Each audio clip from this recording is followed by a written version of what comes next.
সফলতা অর্জন করতে গেলে অনেক পরিশ্রম করতে হয়।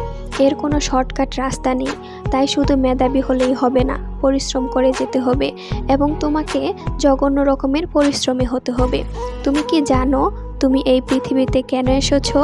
একটা বিশেষ কারণে।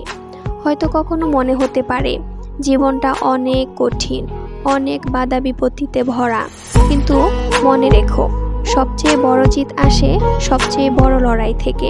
প্রথমে তোমাকে নিজের উপর বিশ্বাস রাখতে হবে।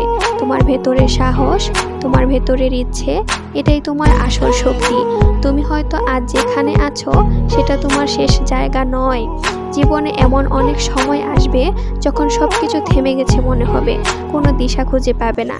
তখনই সবচেয়ে বেশি প্রয়োজন হবে তোমার মনোবল, তোমার ইচ্ছা শক্তি।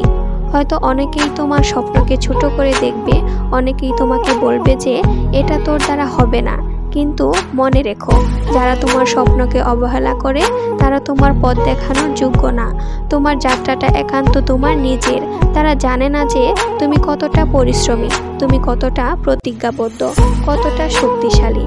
তুমি যখন লড়াই করবে তখন হার জিতের কথা ভুলে যাও, শুধু তোমার লক্ষ্য ঠিক রাখো। রোজ এক পা করতে করতে এগিয়ে যাও, কারণ তোমার প্রতিদিনের ছোট ছোট প্রচেষ্টাই তোমার বড় জয়ের সিঁড়ি তৈরি করে দিবে। মনে রেখো, রাতের পরে আসে দিন। যতই অন্ধকার হোক না কেন, আলো আসবেই। তুমি হয়তো কষ্ট পাচ্ছ, তুমি হয়তো ভেঙে পড়ছো, কিন্তু এই মুহূর্তটাই তোমাকে নতুন করে গড়ে তুলবে। একবার ভেবে দেখো, কতবার তুমি হেরেও উঠে দাঁড়িয়েছো, কতবার তুমি ভেবেছো যে আর পারবো না, কিন্তু আজও তুমি আছো, লড়াই করছো। তুমি পারবে, অবশ্যই পারবে। আজকের সব কষ্ট, সব চ্যালেঞ্জ, সব বাধা তোমাকে আরো শক্তিশালী করছে। মনে রেখো, জীবন একটাই, আর এই জীবন তোমার নিজের। জিততেই হবে, হ্যাঁ জিততেই হবে। সামনের দিকে তাকাও, তোমার স্বপ্নের দিকে তাকাও। এখনই সময় লড়াই করার।